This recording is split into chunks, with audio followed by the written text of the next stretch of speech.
నమస్కారం అండి. నేను మీ మమత. మన మమతల మధురిమ యూట్యూబ్ ఛానల్కి స్వాగతం, సుస్వాగతం. చెప్పాను కదండి మీకు ఒక మంచి వీడియోతో మళ్ళీ వస్తానని. అదే మా బృందం యొక్క తిరుమల శ్రీవారి సేవా విశేషాలు. మేము ఎలా సేవ చేసుకున్నాము, ఆ స్వామివారి కృప మాపై ఎంత ఉండి మాతో ఎలా సేవ చేయించుకున్నారు, ఎలాంటి ఆటంకం కలగకుండా అంత తుఫానులో కూడా అలాంటి విషయాలతో మీ ముందుకు వచ్చాను. ఆ వీడియో చూడండి, నచ్చితే షేర్ చేయండి, లైక్ చేయండి, సబ్స్క్రైబ్ చేయండి. ఓకేనా అండి? దయచేసి మొత్తం స్కిప్ చేయకుండా చూడండి.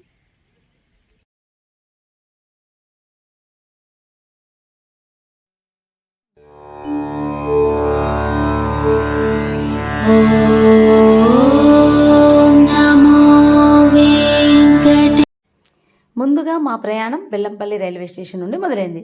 మేమంతా బెల్లంపల్లి రైల్వే స్టేషన్ చేరుకొని అక్కడి నుంచి పెద్దపల్లి వెళ్ళి ఆ పెద్దపల్లి రైల్వే స్టేషన్లో అక్కడ భోజనాలు ముగించుకొని ట్రైన్ కోసం ఎదురు చూస్తున్నాం. ఇంతలోనే మేమెదురు చూస్తున్న కరీంనగర్ పెద్దపల్లి ట్రైన్ రానే వచ్చింది. ట్రైన్లో ఎక్కి కూర్చుని అంతా సర్దుకొని అలా కళ్ళు మూసి తెరిచామో లేదో తిరుపతి రైల్వే స్టేషన్ రానే వచ్చిందండి.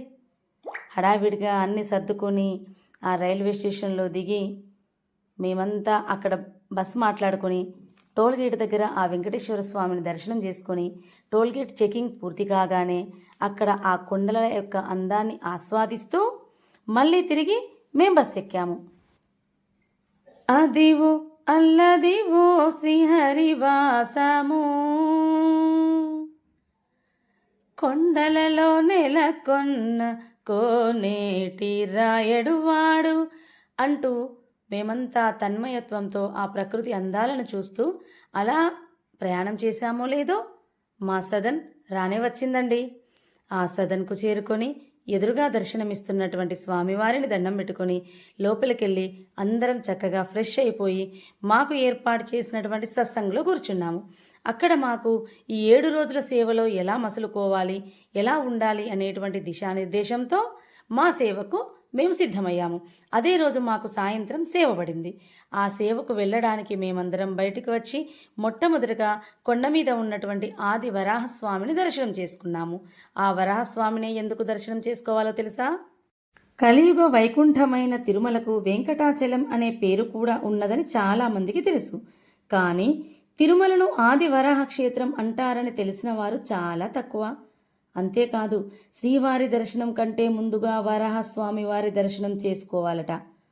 ఎందుకంటే పద్మావతి అమ్మవారిని పరిణయం ఆడడానికి మునిపే శ్రీనివాసుడు తిరుమల చేరుకుని వకులామాత ఆశ్రమంలో ఉండేవారు. అప్పటికే అక్కడ తపస్సు చేసుకునే వరాహస్వామి వారిని కలిశారు శ్రీవారు. అమ్మవారిని కళ్యాణం చేసుకున్నాక తిరుమలలో స్థిర నివాసం ఏర్పరచుకోదలచి వరాహస్వామి వారి దగ్గర కాస్త స్థలం అరువు తీసుకున్నారు. తిరుమలలో శ్రీనివాసుడు వెలిసి 5000 సంవత్సరాలు అవ్వగా అప్పటి వరకు తిరుమల శిఖరం వరాహస్వామి వారి సొంతమై ఉండేది.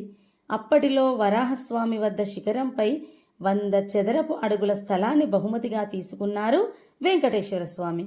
దానికి బదులుగా శ్రీనివాసుడు ఒక హామీ ఇచ్చాడు వరాహస్వామి వారికి. అదేమిటంటే తన కోసం వచ్చే భక్తులు ముందుగా వరాహస్వామిని దర్శించుకోవాలి అని. అయితే తిరుమలలో వెలిసిన తొలి దైవం వరాహస్వామి. అందువల్లనే వెంకటాచల క్షేత్రం వరాహ క్షేత్రంగా ప్రసిద్ధికెక్కింది. వెంకటేశ్వర స్వామికి ఇక్కడ స్థలం ఇచ్చినందుకు వరాహస్వామి వారికి తొలి దర్శనం, మొదటి అర్చన, మొదటి నివేదన జరిగేటట్లు రాగిరేకు పైన వెంకటేశ్వరుల వారు వ్రాసి ఇచ్చారట. ఆ రాగిపత్రం మీద బ్రాహ్మీ లిపిని పోలిన అక్షరాలు దాని మీద ఉన్నాయి.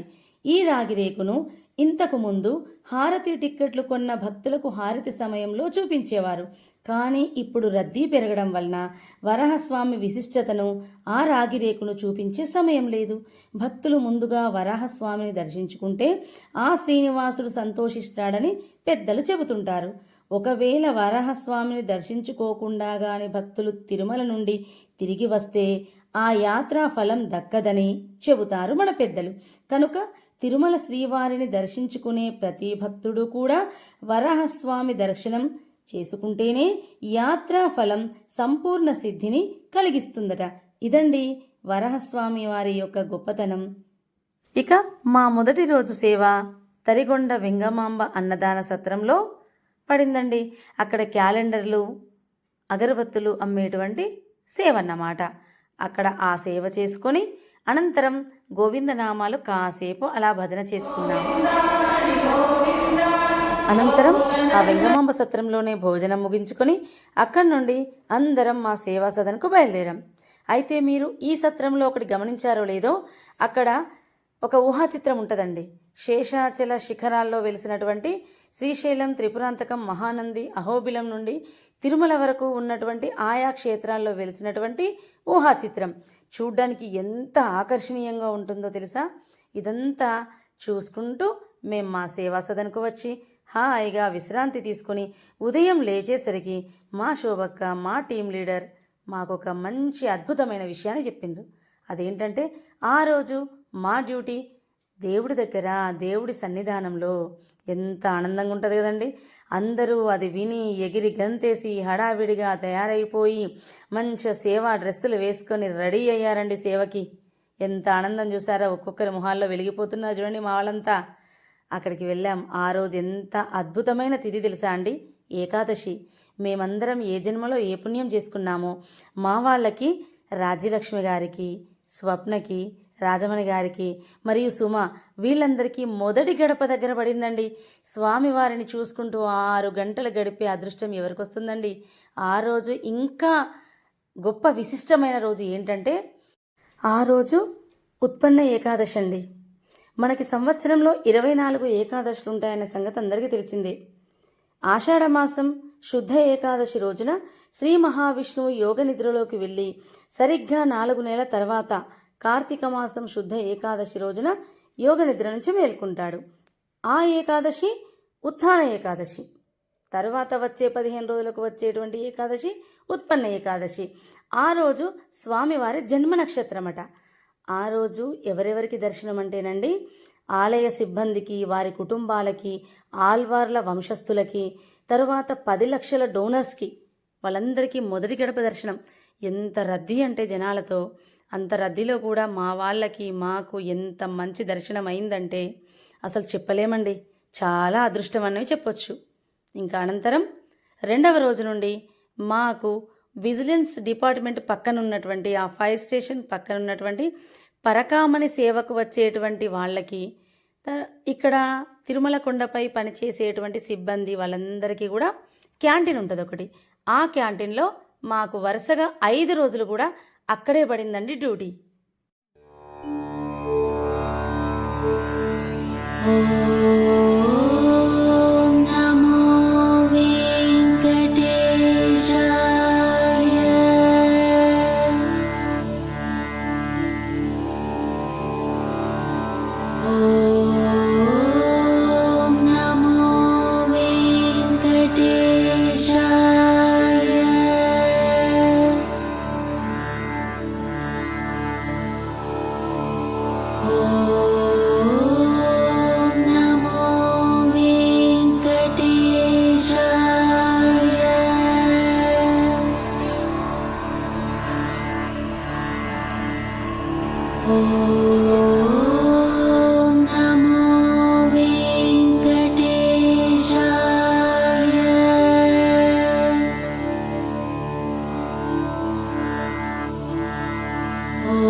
అలా 7 రోజులు మా సేవ మొత్తం వర్షమేనండి.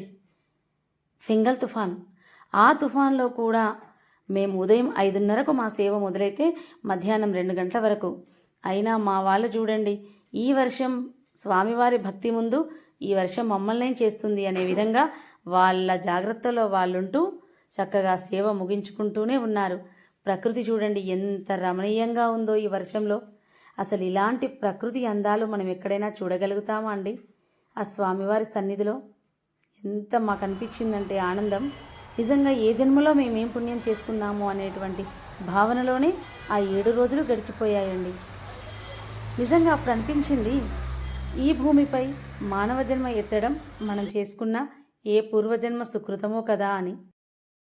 అందుకేనేమో స్వర్గం, వైకుంఠం, కైలాసం ఇలా ఎవరి ప్రదేశాలు, లోకాలు ఆయా దేవుళ్లకున్నా ఈ నేల మీదనే గడపడానికి ఇష్టపడ్డారు. మామూలుగా గడపడానికి, భూలోక అందాలు ఆస్వాదించడానికి వచ్చిన వారు కొందరైతే ఏకంగా అవతారమూర్తిగా అవతరించి భూలోకంలోని భక్తులను కాచినవాడు ఈ నారాయణుడు. రాముడిగా, కృష్ణుడిగా, వెంకటేశ్వరునిగా అవతరించి ఇక్కడి భక్తులను కాచినవాడు ఈ వెంకటేశ్వరుడు.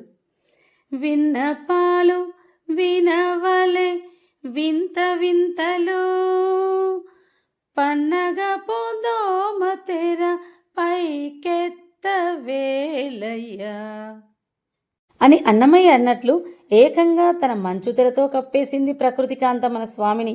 ఎంత అద్భుతమైన దృశ్యం! అలా మా సేవకులకు ఇచ్చినటువంటి దర్శనం పూర్తి చేసుకుని లడ్డూ ప్రసాదం స్వీకరించి అందరం కలిసి షాపింగ్కి వెళ్ళి ఎవరికి నచ్చిన వస్తువులన్నీ వాళ్ళు కొనుక్కొని అక్కడి నుండి ఏదో తిన్నామనిపించి సదన్కు వచ్చి తెల్లవారగానే మా లగేజ్ అంతా ప్యాక్ చేసుకొని కొండ దిగి నేరుగా కపిలతీర్థం చేరుకున్నామండి. కపిలతీర్థం చూడండి, అక్కడి తుఫానుకు ఎలా కొండల మీద ఆ జలపాతం జాలువారుతుందో. అక్కడి నుండి ఇస్కాన్ టెంపుల్, ఇస్కాన్ నుండి కళ్యాణ వెంకటేశ్వర స్వామి, ఆ తర్వాత వకులమాత, వకులమాత నుండి పద్మావతి దగ్గరికి వచ్చేసామండి. అమ్మవారికి బ్రహ్మోత్సవాలు, స్వామివారి వైభవం వెలిగిపోయంగా చూసాము. అక్కడి నుండి ఇక్కడికి వచ్చేసరికి అమ్మవారికి బ్రహ్మోత్సవాలు. నిజంగా మేము ఎంత అదృష్టవంతులమో అనిపించిందండి. లక్ష్మీం క్షీర సముద్ర రాజతనయాం శ్రీరంగధామేశ్వరీం దాసీభూత సమస్త దేవవనితాం లోకైక దీపాంకురాం శ్రీమన్మంద కటాక్షలబ్ధ విభవత్ బ్రహ్మేంద్ర గంగాధరాం త్వాం త్రైలోక్య కుటుంబినీం సరసిజాం వందే ముకుంద ప్రియాం అని అమ్మవారిని అందరూ నమస్కరించుకొని అక్కడున్నటువంటి జరిగేటువంటి ఆ ఉత్సవాలు, ఆ కోలాటం అవన్నీ తిరిగి చూసి ఆ మిరుమిట్లు గొలిపేటువంటి కాంతులలో ఆ అమ్మవారు వెలిగిపోతుంటే అందరం హ్యాపీగా సంతోషంగా దర్శనం ముగించుకొని అక్కడి నుండి గోవిందరాజస్వామిని దర్శనం చేసుకొని రైల్వే స్టేషన్కు వచ్చి ఆ స్వామివారి కృప వల్ల ఎవరిళ్లకు వాళ్ళు క్షేమంగా చేరుకున్నామండి. చూశారు కదండి మా సేవా విశేషాలతో కూడుకున్నటువంటి వీడియో. మరొక మంచి వీడియోతో మీ ముందుకు వస్తాను. నా వీడియోని లైక్ చేయండి, షేర్ చేయండి, సబ్స్క్రైబ్ చేయండి. నన్ను ఆదరిస్తారని ఆశిస్తూ మీ మమత.